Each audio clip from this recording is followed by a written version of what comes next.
Bung Denny, informasi Nah, kredibel yang Anda peroleh itu dari Anda sendiri atau dari mana? Mas, kalau yang terkait yang saya tweet, biarkan nanti saya sampaikan pada yang berwenang lah. Nanti kan ada pemeriksaan, ini Hmm, sudah masuk proses hukum.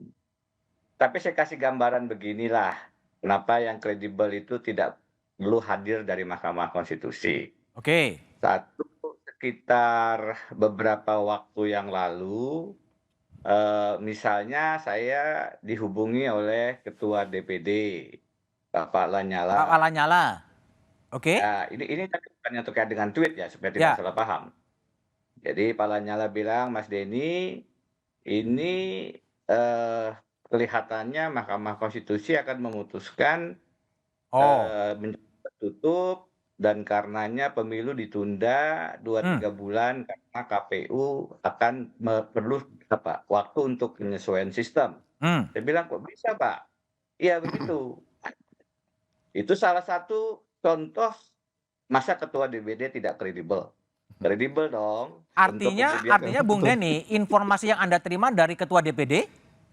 bukan, tadi saya bilang ini tidak terkait dengan tweet kan, tadi saya bilang ini tidak terkait dengan tweet, saya hanya memberi contoh Oh, memberi bahwa contoh.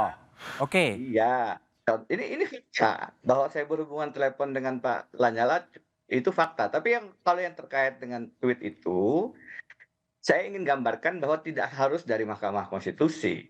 Seorang ketua DPD kan juga kredibel. oke. Jadi apa yang dimaksud dengan kredibel? Kredibel ya dia punya kapasitas, Hmm, dia bisa menganalisis, dia tahu bagaimana komposisi hakim, sering misalnya, berdiskusi dengan saya dan saya tahu integritasnya, itu yang dimaksud dengan kredibel kan. tapi gini, Nah, Bung Denny, ini kan begini Mas, sebetulnya nah, MK belum memutuskan apa-apa ya, kalau penjelasan dari MK gitu. Sehingga ketika Anda nge-tweet itu motivasinya sebetulnya apa sih sebetulnya?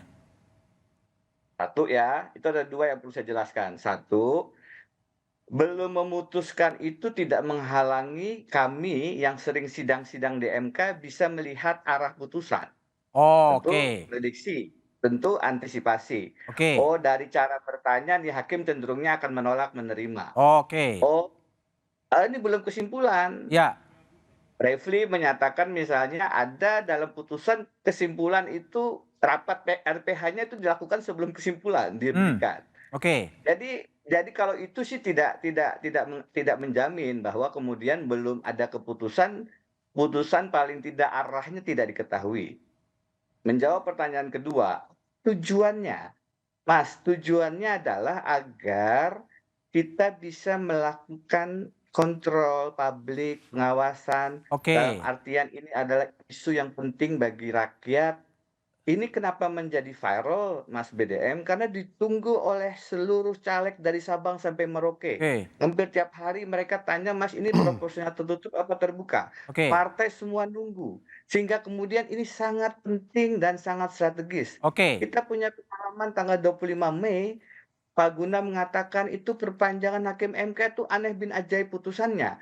Kalau sudah begitu diputus, tidak bisa lagi dikoreksi. Oke, Ini Bung langsung Denny, mengikat, langsung ini kan iya. menarik juga karena ada orang yang kemudian membaca pernyataan Anda untuk meningkatkan elektabilitas dari Partai Demokrat. Betul nggak sih itu? Pikiran saya sama sekali nggak ada pikiran semacam itu.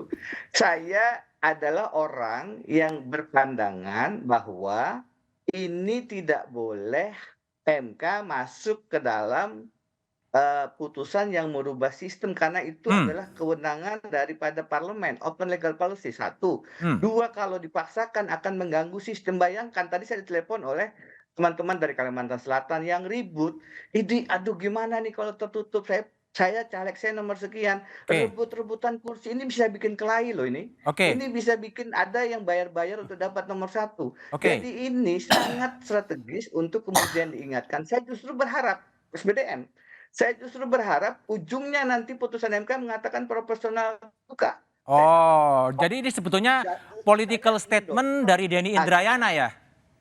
Tuh, saya pendukung sistem proporsional terbuka, Oke, Mas Dem. oke, Karena itu, ini cara kita untuk memberi kesempatan kepada MK sebelum diputus tolong dipikirkan matang-matang oke, karena ini dampaknya luar biasa. Saya justru ingin ini proporsional terbuka tetap dipertahankan karena menurut saya itu dengan segala plus minusnya saat sekarang yang terbaik. Kalau ingin diubah sistemnya, beri ruang kepada parlemen, DPR, Presiden dan DPD untuk diskusi deliberasi oke, lebih cukup waktunya oke, baik. tanpa kemudian mengganggu persiapan pemilu yang sudah berjalan.